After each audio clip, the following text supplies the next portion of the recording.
Hello everybody, my name is Sunpo, and yes, we are basically going to be doing, or at least myself, I'm going to be basically reviewing episode 2, season 5 for Miraculous Ladybug. Today's episode name is Multiplication, which this is basically, as I've been told, this is basically the French dub of the show. Yes, again, will contain a lot, and I do mean major spoilers just like I did for my first episode review. Again, if you do not, and I repeat, you do not want to get spoiled and wait for the English sub. Wait, this is already English sub. I mean the English dub. If you guys want to wait for the English dub of this episode, I would suggest you to basically hop off the video, save this video if you really want to hear my review afterwards when you finish, because I'm reviewing basically the French version, which is the French dub. The English dub will come out pretty soon, technically speaking. So yeah, I'm just going to review this and also give my personal thoughts and feelings of this episode. This episode does take place directly after episode 1, which is actually a very good continuity thing. But I'm going to let you guys know I am going to keep this technically a bit short if I can, just like the other one, because honestly, there's not exactly a lot of things to talk about here, but I'll talk about the major plot points. So, let's get going. First off, I'm not going to review the introduction again. I think I said enough and how much I actually love the new introduction. Not the best, but better. Not the best, but it's really up there. Second favorite, basically. I just kind of wish that Ladybug was the one narrating like the past events and all that stuff, just like how Leonardo in the 2012 TMNT basically did the same thing when they gone to space to save the Earth and stuff like that. But yeah, anyways, let's get going. So basically, we start off the episode just where we left off on the top of a structure at night, raining, all that stuff. This is basically a screenshot of Ladybug figuring out that this has to be Felix and not Adrian. If you remember from season 4, the finale, she basically mistaken Felix as Adrian because Felix was disguising himself as Adrian to help Adrian, but the mixed up all that stuff, and yeah, Felix is basically the dog. He actually betrayed them, or at least that's what they think. So at this point they're basically trying to find him really throughout the halfway through this episode. Half of this episode basically is them trying to find Monarch, the new version of Hawkmoth, and Felix. And we'll see Felix later, I can assure you, but you guys might have to be patient and watch the whole video as a hint. Not this video, the whole episode. You had to watch the whole episode through to take a hint on what's going on, basically, besides the credits. Anyways, let's continue on. As we can see here, I guess I'll call him the master or like the old guardian. I know he's technically not a guardian, but I kind of forgot what he's supposed to be. But anyways, if you guys remember, he in season 4 was basically the one who trusted Ladybug to be the guardian. He kind of just complained all this stuff, but don't worry, Cat Noir here is defending Ladybug, and Ladybug got the courage to basically tell him that you know that everything is all right. They got one back, and they'll get the rest back like they usually do. They'll save the day like they usually do, and the thing that he could do is at least help. He basically, of course, later got on his knees and says he's sorry. Ladybug, being a little confused and taken aback by this, he did tell him that they could use his help, and he agrees, and he hops back all the way to Tibet. And of course, there's a joke like Captain Moore's like he's not going all the way back to the Tibet, right? And seeing how the master here is basically really really on his word, I think he is going to hop back all the way back to his temple in Tibet. So I think it'll be a while until we see him. But he is going to bring reinforcements after he fought things through. So he's going to bring reinforcements. This is going to be interesting because I feel like if this is correct, we might see him and some reinforcements back at the well, not back. We're gonna see him in reinforcements at the end of the season, but that's just my prediction. But based on this sentence, maybe. So, anyways, we'll continue on, and Using the astral transformations for themselves, they fly all the way to London and talk to Felix's mom, also known as Adrian's aunt. And Felix's mom basically says that the son is not even in London, and she called Gabriel, and Gabriel said that he's not there. So Felix, as far as we know, is basically missing. Marinette in this scene is basically just sitting alone and, well, contemplating a lot of stuff. She really misses the other Kwamis, and she only got Tiki. She winks at her and telling her that everything's gonna be alright. Then later she calls Aya for a sleepover. And the next scene we'll have is basically Adrian basically having his own moments and thoughts, and of course he decides to call Marinette. Of course, before this, well, let me play a little bit of the scene. Just let me skip a little bit ahead and yeah. Okay, here you go. Here's a quick one.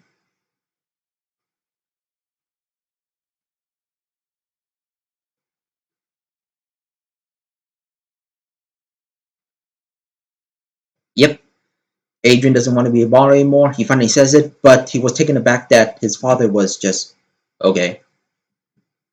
So yeah, speechless, just went out. So yeah, and this is after this. This is when Adrian calls Marinette to tell her that he's not going to be a model anymore.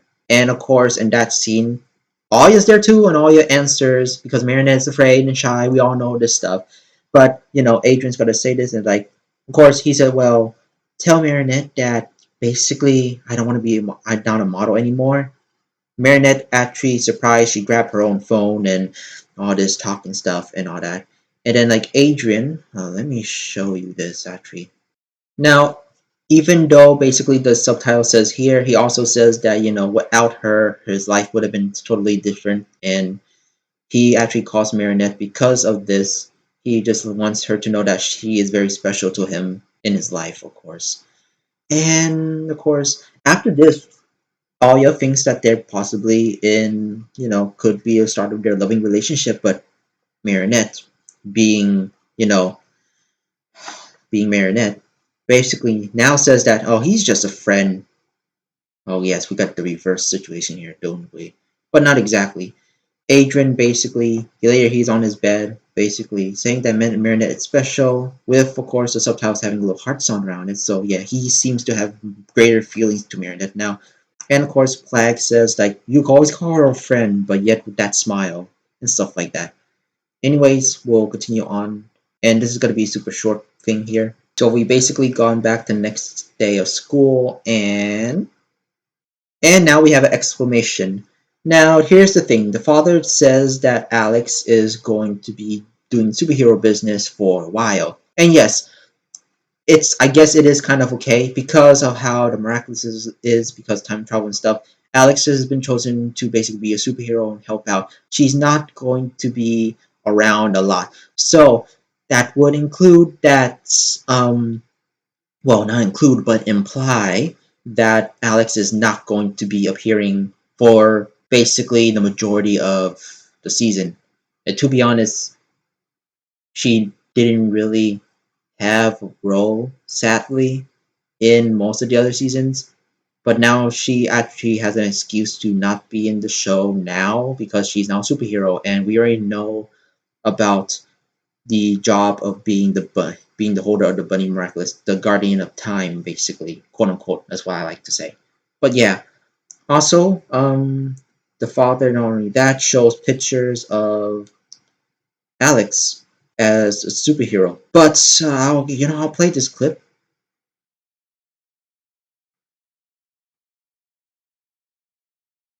Mhm. He actually just shows like the future Alex's postcards, which is actually pretty weird, but I guess it makes sense. And I think now the truth has to be revealed because to let them know that everything's gonna be alright and stuff like that. Well, of course, it's just one picture. I believe in that scene, it was just one picture. Now everybody's a bit sad because Alex is leaving for a pretty long while to do the superhero biz. But then they do all this positive reinforcement. Of course, Chloe later says like, if this was Queen Bee and if none of this would have happened, but strangely enough, Lila was basically on Ladybug's side here, where she says that if we just do all of our part, we can help Ladybug defeat this new villain. And that's strange in a one way because we all know that Lila is not really a trustworthy character, let alone saying something like this, like support Ladybug and stuff like that. But could she be changing? I doubt it, but it'll be very nice to see a change. But I think we need a bit of a more explanation of why she's supporting this. Then again, I think she's still working for the side of the darkness. So like, yeah. Other than that, it's basically just simple here. And now we're gonna be moving on to the rest of the days, a little montage. So basically, it's basically 3 times they're gonna do this. Adrian meets up with his friends, and then Milan and Ivan doing yoga for everybody to basically calm down, and Nora actually teaching Nino and Aya how to basically defend themselves. That is actually pretty nice of Nora, not gonna lie. But yeah, these are actually the few things, but it kind of gets looser and looser for a while because later, as you can see, that for the second and third time we cut back, not a lot of people are actually coming back because I think now they're kind of calm enough and feeling that this threat is not really a threat anymore because Monarch never actually appeared like for a while. And that also includes for Nora's training with Nino and Aya, as you can see later in the next scene of the montage. Nino and Aya are basically playing video games while I'm mixing things up. I'm sorry. I know I am talking a bit fast because I want to make this video short, but let me try that again. Nino and Aya basically are playing video games while Nora is basically training by herself. And then on the third time, it'll just only be Milan and Ivan only on the yoga mats, and then even Nora is just watching Nino and Aya play video games. Now, you might guys may be wondering, what about the time for school that Adrian meets up with his friends? Well, that always happened 3 times as well. Of course, the strange thing here's the thing. Adrian basically fists no Adrian like basically let's see, he high fives Nino, he fist bumps Aya, but then he's gonna do like the greeting kiss. If you guys didn't know, in I guess some Europe and mostly like I think in French culture, that people greet each other sometimes with two kisses on the cheek, two kisses, like one kiss on each side of the cheek, or at least an air kiss. But of course, Marinette is a bit uncomfortable, so she rather just go for the handshake. Now this repeats 2 times with Aya actually trying to stop Marinette's left hand, but she then goes for her right hand. And then on the third try, Aya holds both of her hands down, and Adrian was about to do that greeting kiss, except then it got, interrupted. And now, yes, Kagami's mom basically is akumatized again. And yeah, we saw his little snippet. Adrian did see it in the beginning of the montage that his father was talking to her, and yeah, all that stuff. We don't know exactly at this point of the episode. We don't know what's going on. So yeah, she got akumatized again, and she's wanting to destroy all the buildings. But there's also now a unique power that she has. Yes, as you can see from this piece of subtext here, or like subtitles here, yes, she used the power of the Mouse Miraculous. This is why it's called multiplication. And yeah, it's now, we have the problem with Titan before, but now we have this. Or Titan, I mean Strike Back, but you know what I mean. So yeah, this happens, but don't worry, at the end they basically did save the day like they usually do. But it's very interesting how they did it. And honestly, it's actually a good thing that they keep track of which one's the real one. But I'm beginning to think that they did try to attack the clones before, except these clones are actually physical. No, wait a minute, never mind. This is not illusions. This is the Mouse Miraculous. Of course, it's actually the same. But here's the thing: she doesn't shrink in size. In fact, she stays the same, just clones. So basically speaking, it's just clones, like actual physical embodiment of clones, not illusions. I forgot for a minute that it was the mouse. It's just because like sometimes you see that with the fox miraculous, it kind of you can just make illusions of clones sometimes. So I kind of got those messed up a little bit. Sorry about that, but yeah. But yeah, I did defeated the villain. How? Well, you gotta basically. I'm not gonna spoil the fight, of course, but you win. Sorry about that. That was just my phone. Got a call for some reason. I'm not gonna edit that out. But yeah. Okay, so yeah, they asked to see if, since because she used the powers of the mouse, they're asking her that did Hawkmoth basically gave her like a miraculous to use that power. But no, and the thing is that this is actually makes sense here because like she would not know because she is basically blind. So yeah. So they had to describe like the object, but yeah. She actually feels around and see if she was wearing it, but no. And that's about it. However, it was basically a lie. We now know that she's in on this plan. And that is now a new thing. Because the thing is, if you guys didn't know, each season technically has their own theme, with basically season 4 being kind of almost all about trust. And this one seems to be Trust Part 2 or something like that. But we need more episodes to know what kind of theme this season is going through. But to be honest, if it's just like a typical, like, your average, like, action show or something like that, just a regular theme, because each Miraculous season does have a theme around surrounding it, even if some videos don't really make sense. But yeah, this part is a bit like out of nowhere, but it makes sense since Gabriel knows that he cannot finish his mission by himself. And with Natalie basically quitting, not exactly quitting, but like quitting this plan to help Gabriel for, his wife, she stopped that because she knows that Gabriel is basically far gone or something like that. He's too obsessed with the miraculous at this point. Now let's move on just a tiny bit more. Now this scene is basically a new line. Gabriel Gress is basically using the crisis at hand to his disposal and make some money.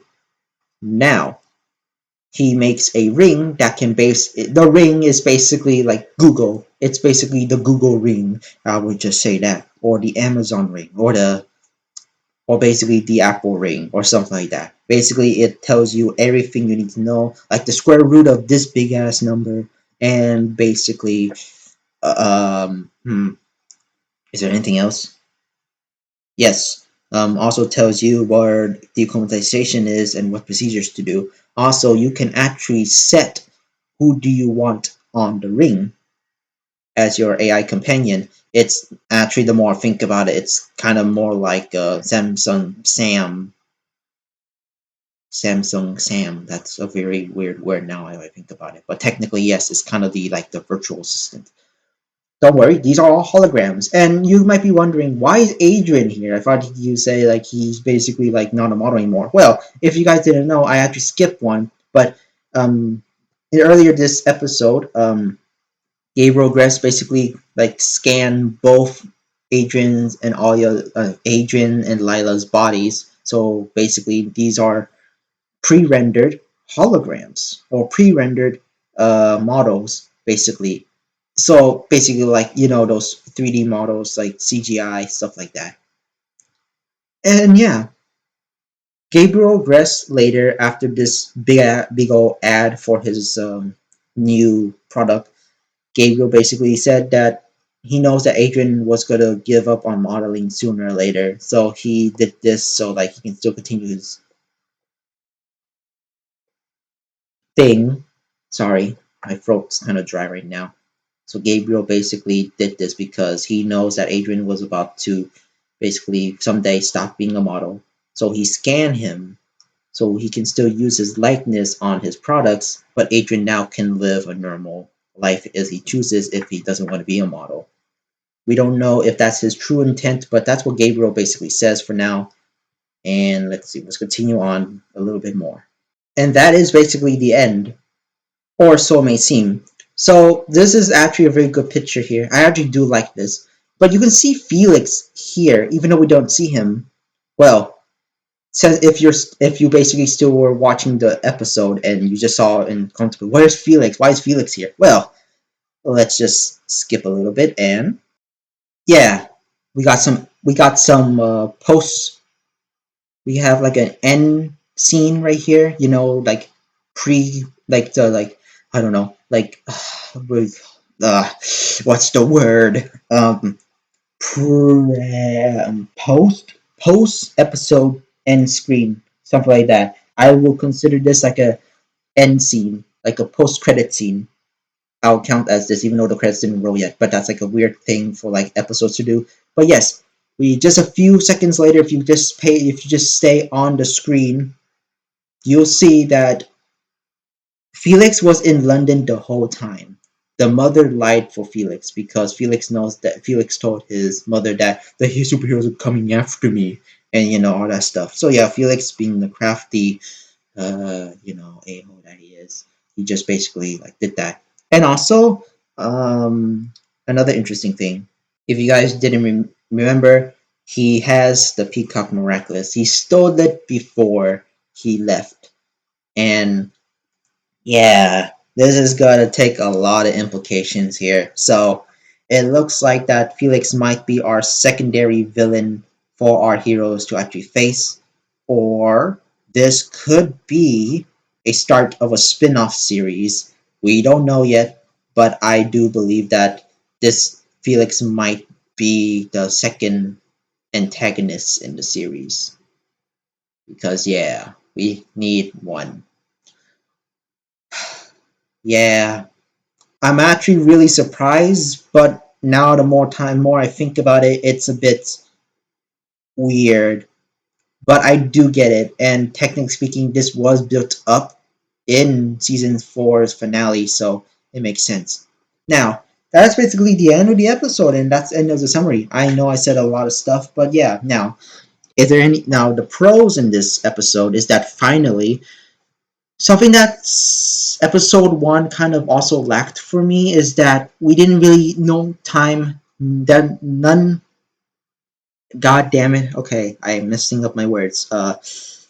There's barely any time passed in episode one. While technically, yes, the whole episode kind of would feel like it's been like at least an hour in their time that they did all this. Specifically, it didn't really pass all that much because all that just happened in 5 minutes, basically in their own time. So nothing really happened. But it was a kind of a starter, the start to the feel of the season going on, and that they nailed the feel. It's just that I don't know why couldn't they just like continue on later. But I like it how they basically use continuity that the second episode takes place just directly after episode one, which is a good thing, but I kind of wish that episode one was like kind of its own thing, like that little thing happened. But in episode two, they kind of just reviewed this whole thing later and not start at the end of episode one. That's just me. That's kind of my gripe with episode one because how it now is because how it kind of lead up to episode two. It's seamless, but not exactly the kind of right time point that I kind of want. Maybe the next day they kind of discussed about Felix and all that stuff, but they literally just stayed at night and then we have a montage for the rest of the days, which I guess is a good idea. But I guess that's just me. I might just be here just complaining, but like I still like episode one. As for episode two, it's almost pretty much perfect. We kind of see the downgrade of basically the downgrade of everybody's emotions because everyone's on high alert, but since because Monarch wasn't doing anything, the alert is lowered. I also like how Gabriel basically tries to make profit out of this as well, you know, money. And yeah, also the relationship, like the tension of will they, won't they between Adrian and Marinette. It's coming closer. It's literally almost there. They're almost going to be a thing. It's now just Marinette's turn. If you guys didn't know, Adrian did kind of confess his feelings towards Marinette while not saying outright that he loves her. Like most of us in the fandom kind of wish he did, but like I'm happy that he did not do it because that's too much of cliche. Like I love you and all that stuff. I mean, Marinette should be the one to say that, of course. I mean, she was kind of building up.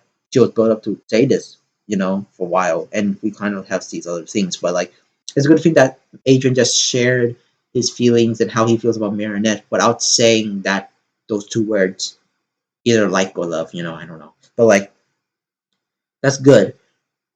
It's just now Marinette's turn. Oh my god. And I love how everybody kind of treats this right now because now everyone's kind of more laid back and now we kind of get to the norm where how the episodes are used to be. Hopefully we still have that tension, alertness of the crisis because everybody should know that the crisis still exists. Hawkmoth's still out there and still is very much a big threat. I just hope some people in Harris knows about this and, you know, not being so normal, nonchalant about it like they were a few times in the season past. I don't know. That's kind of where the show's kind of be going now. The con is really not that much. The thing is about the villain is basically kind of hinted, but we never seen the actual conversation of both Kagami's mother and Agibo Regress. We never seen that compensation. We never seen the compensation except at the very end that they are actually in on this now. That's kind of my gripe. And it seems like the villain was basically kind of forced, even though it was foreshadowed in the episode itself. It's just kind of again forced. The second con, which is kind of a nitpick, is that we never seen Felix, and even though like he was basically a part of the first half of the episode, he wasn't really that focused on the second half until basically at the end of the episode. And the gripe with that is just that it's really much a nitpick. My gripe is that we never actually have that much of a chance to see what he was actually doing besides seeing his mother again. But like, I don't know. I guess it's just my thing. But I'm at least happy that we got to see Felix here. But the other gripe I do have, the other con is that, well, couldn't we have this review like at episode 3 at some point? Like, Felix was already there. He basically has this Peacock Miraculous, and then it will be his villain debut, basically, all that stuff. Kind of wish that was a thing. But this is actually a good foreshadowing. And I think maybe episode 3 still has this theme going on, unless they're going to do a different thing. Hopefully they don't cut the continuity because, in all honesty, this continuity is really, really good so far. Episode 1 and 2 are basically in order of timeline. So, yeah, hopefully episode 3, or at least any episode they're going to be releasing, does follow up with this.